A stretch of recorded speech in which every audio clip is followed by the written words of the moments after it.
I've never seen something look so beautiful. Hey guys, today I'm going to do a different thing. This is going to commemorate the Silver Plate Graveyard series. Pieces that I just don't see. You know what, maybe I'll give it a shot. I will sell this to somebody who wants it, and to try to save it from the scrapyard, because I think it deserves this. It deserves that. Unfortunately, this piece is missing its handle, and it would be almost nigh impossible to fit it with a new one, given the break and how expensive it is to repair stuff like this. You'd have to create a new handle from scratch. The silversmith would probably have to shave down this area so that you can get a nice working area to be able to attach a new handle here, but I just don't want to pay that kind of cash for this piece. But it is very beautiful, and so if somebody else wants to restore this, I'll give them the opportunity. First I was going to call it the Silver Plate Graveyard, but indicating that I would destroy the piece, but I think I'm going to list it, and we'll see if anybody else would pick it up. It's very gorgeous. We have what looks like the marks of the Sheffield keys, and no other marking has given me more confusion than keys, because it could indicate so many different things. I could one day I'm going to try to create a video talking just about the key marking, but right now I'm not there yet. I don't know enough about it. But that's what it's got. It's got keys, and then what looks like, I have no idea honestly, because the marks are so faded. It looks like a D on the last box here, and then there's a marking in the middle. I just don't know what it is. No idea what that marking is. It's possible to read, and then it looks like a crown here. As far as I know, the only companies that used a crown like that would have been Gold Federer, and then later on becoming Birmingham Silver Company. I don't know if this is a very old piece of Gold Federer Silver Company. They use the crown as a marking, but you could barely see that crown. And from what I know, I don't think they used Sheffield, because I don't think they were a Sheffield company. I think they were an American company. But who knows? Stunning piece, though. Without it losing the handle, it would be a looker. This is a stunner of a piece. So I feel like it deserves a second chance with somebody who will appreciate it. I would appreciate it, but I just have too much stuff.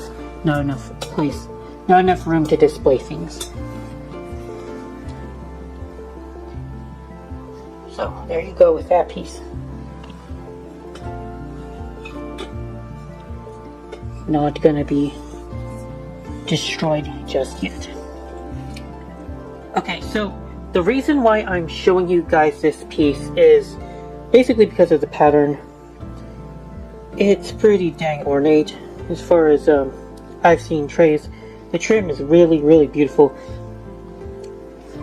Now, it was manufactured by the National Silver Company, and well, the National Silver Company is one of my favorite companies. It has some really beautiful patterns.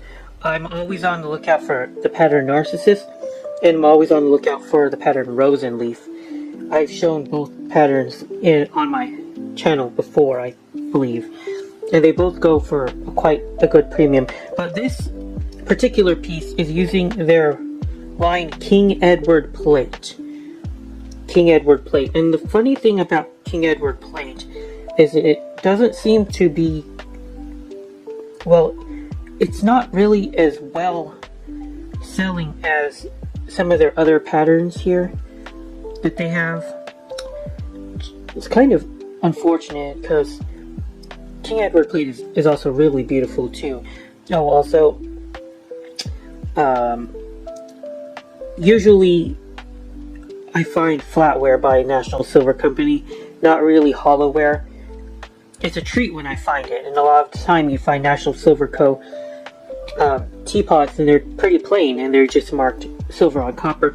Well, this one is definitely a King Edward plate pattern because it has the marking. I'll show you guys the marking over here. Do you guys see? Hopefully you guys see the marking. I don't know if you do. Oh, there it is. King Edward silver plate. And I'll try to figure out if I can match this with an exact pattern of King Edward silver plate. I don't think they had that many. Or maybe the pattern is the same as the line, King Edward silver plate. I'll have to do a little bit of research on that. And the feet are pretty cool. I'll go back to the feet really quickly. Do you see those feet, guys? Kind of unusual that they designed them this way. I think somebody once told me that these are considered bun feet. I don't know. If that rings a bell to somebody. Bun feet. And with King Edward silver plate, obviously they're kind of going for a British kind of vibe here, and I think that I think it makes sense with the feet. I think that's how the British would make pieces. Got a nice little pile of what I think was crap. I forgot the pattern name. One second. It looks like the pattern plantation, but it's not actually plantation. My Glenjo over here. Now sometimes, guys, I like to go to replacements.com and just look at the patterns and try to memorize them. Get all the patterns for all the companies. Try to bring them into my head. In case I ever come into contact with them. Of course, some of them are going to be a lot harder to remember than others. Well, I'm sitting here looking for patterns. Just sit here and chill. Relax. Have a minute of silence. Sometimes silence is great. Everybody needs a minute of silence once in a while. Now, there's 26 different pages of Oneida patterns on replacements.com, and I don't want to wait that long to find it. So what we'll do, take a picture of it using the replacements.com pattern finder app, and it's going to spit me out a pattern. Oh yes, Ballad Country Lane. Ballad Country Lane is the pattern. It's a nice pattern, and it probably will sell pretty decently. Let's see how much Ballad Country Lane is going for on the old internet. Ballad Country Lane. I always try to price my flatware according to eBay sold listings. If somebody wants 8 soup spoons for $45, that's a good price. Oh, they're Coronation, never mind. This eBay seller called Coronation Country Lane, that's wrong. So these people want $14 for 4 oval soup spoons. 1, 2, 3, 4, 5, 6, 7. 7 salad forks for $19. 4 oval soup spoons for $14. $1 a piece is 21 pieces. These people are offering you your choice of silverware from $5.49 to $15.89 a piece. I might start listing my pieces in that kind of methodology, style, whatever. Buy the piece and then you get to choose how many you want. But I also always like to sell them in quantities of 6 to 8 pieces, as that was what makes a usual table setting for people. And then there's also another Oneida pattern I'm going to show you guys really quickly. There's less of it than there is of the Country Lane, but it's still a good amount. And what I'm looking at, I believe, is the pattern Brahms? Oh no. It's Brahms? Oh no, this could be silver artistry actually. Could take a quick look at this. Am I looking at silver artistry? Community, native community. In fact, we are looking at the pattern. Oneida Community Silver Artistry. They say 1965 was when they came up with this pattern. I think it was one of the last hits that Oneida came up with before they started fading away. Could be Michelangelo as well. Let me look at the pattern Michelangelo when that started. 1970-ish. Yeah, that's a good pattern. There's Michelangelo here. It looks kind of similar to the silver artistry pattern, but not exactly. The bottom of the handle looks kind of similar, but then when you get closer to the body, you see how it differs.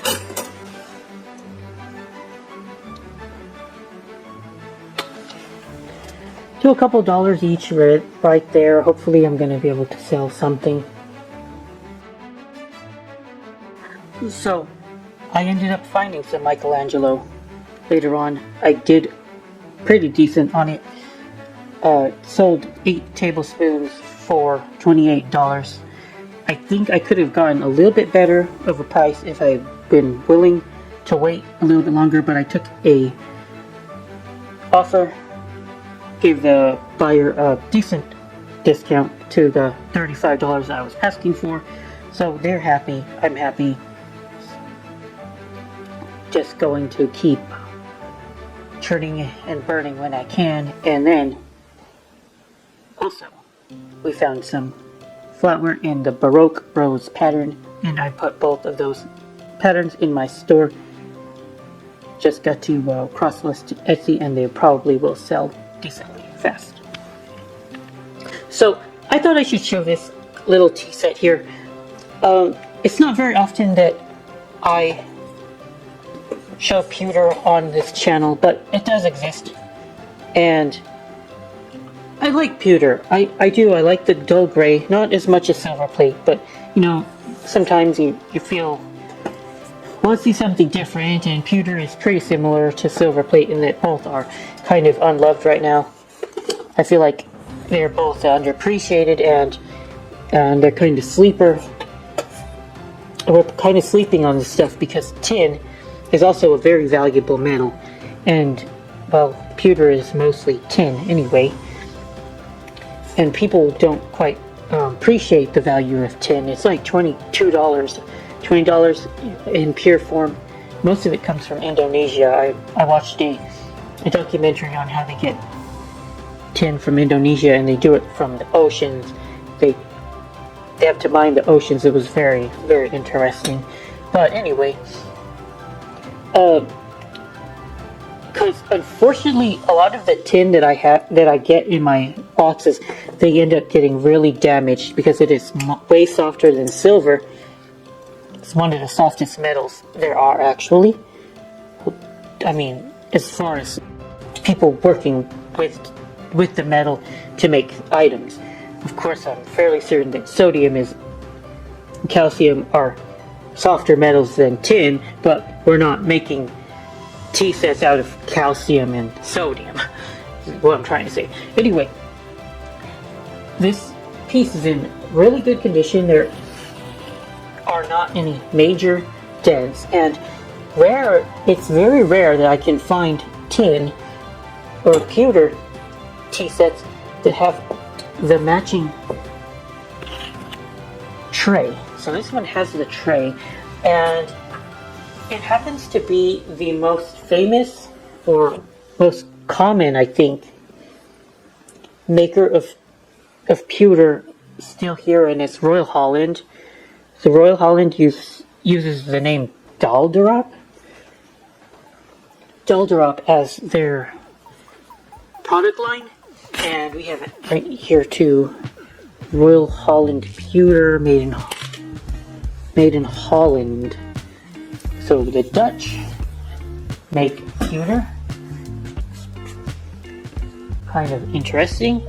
And yeah, I would consider the value of this piece to be relatively similar to how much I would want a basic tea set to go for. Depending on the pattern, I want at least $60 for a complete tea set, upwards of $100 if it's a nice looking one. And that's just the most basic of tea sets that you can find online are about similar, because less than that and it's not worth our time to wrap up the piece and do the work involved in listing the item. It seems to be it. Most people do not want to deal with a tea set for less than $50. Of course there are outliers to that, but I would want about $100 for my complete Daldarop tea set.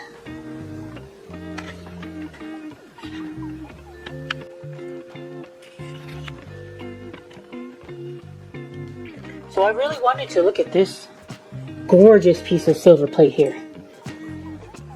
What you've got is, I think, some kind of dish, but it's unusual for a butter dish, although the form of the bottom reminds me of a butter dish, but it seems a lot larger than any butter dishes I've ever seen before. It might still be a butter dish, I don't know. You've got what looks like a very, very ornate floral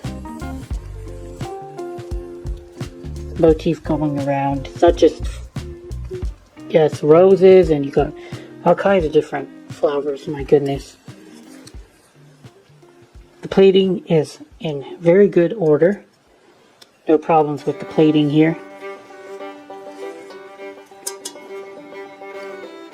There is one imperfection on this piece. That it is that there are stag antlers here as part of a piece that would have been allowed you to store a spoon or something like that. Maybe a knife. The tip of that antler is gone. That shouldn't amount to too much of a problem with its value. Maybe it will knock it down a little bit, but I don't see it considerably hurting its value, as it's still very beautiful, and it's just a small part of the tip that has been lost. Otherwise, it is in very good condition. The inside here is pitting, but that's quite common with stuff that you serve food with. The food will eventually react with the silver and silver plate. Especially when you clean the inside of the bowl, this is very common. Especially because the plating is often thinner in the inside of pieces than on the outside. It's just how the science works behind the plating. The feet here, gorgeous. I have a company, finally, and I believe that it is, it's a Reed and Barton piece. A Reed and Barton piece, guys. And it looks like somebody at one point tried to get $495 for it, I guess. That seems a little high to me. Maybe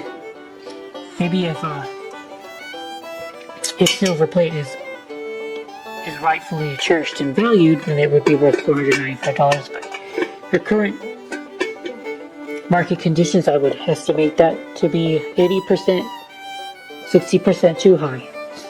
I would be happy with $100 for this piece. And yeah, quite a stunning piece of silver plate.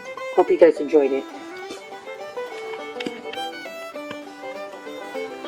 So I was able to find this champagne bucket, and it's a Leonard. We've seen Leonard before. They were quite prominent and prolific. They made a lot of things in India.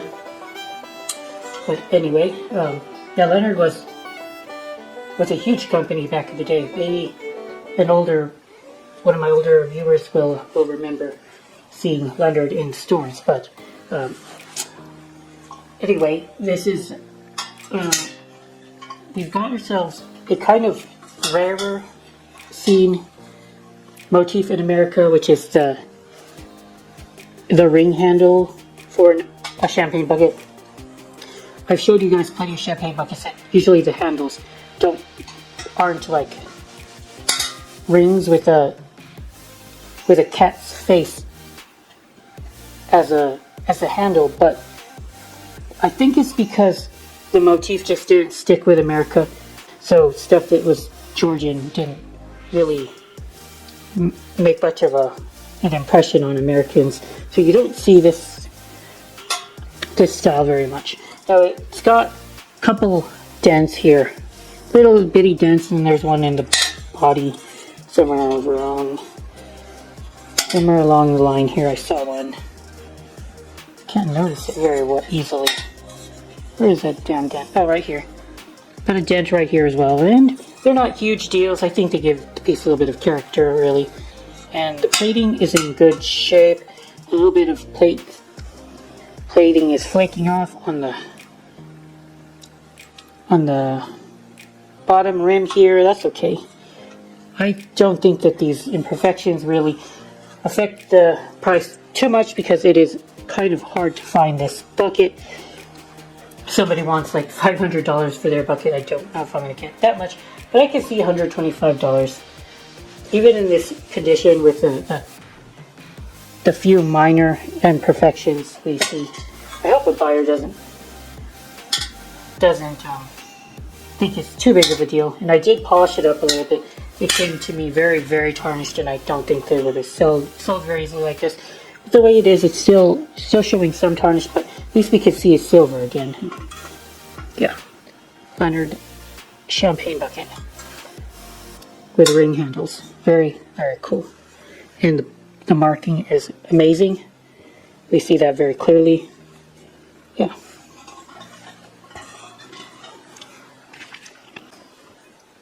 I think this is a fun way to finish off the video for the month.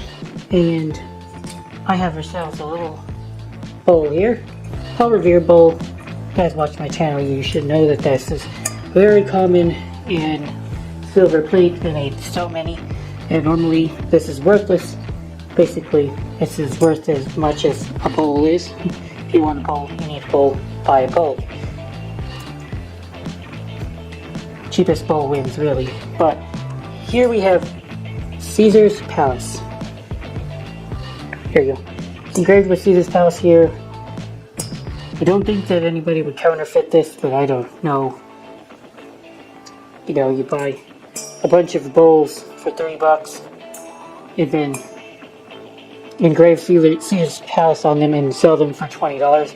Maybe if I ever became a criminal, that's exactly what I'd do.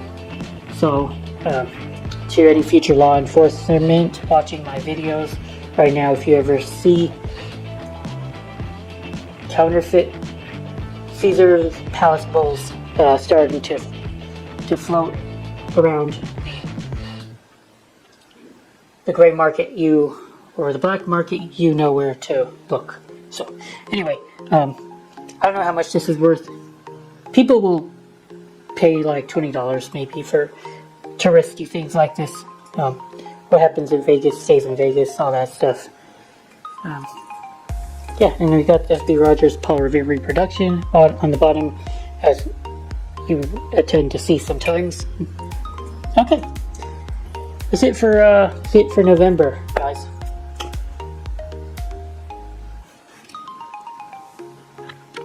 The last video I was complaining about how weak sales are, but I was able to make a couple $100. Sold a couple tea sets that I've been sitting on for a long time. Got rid of a hot water urn. Yeah, that's kind of how it goes with me. I just sit around my stuff sits around for a while, and then when I start to get disappointed and down, sales start to pick back up again. It happened again, so I'm happy about that. We got work cut out for us for a little bit. Alright, gotta get to listing, guys. Good luck to that. Thank you for watching.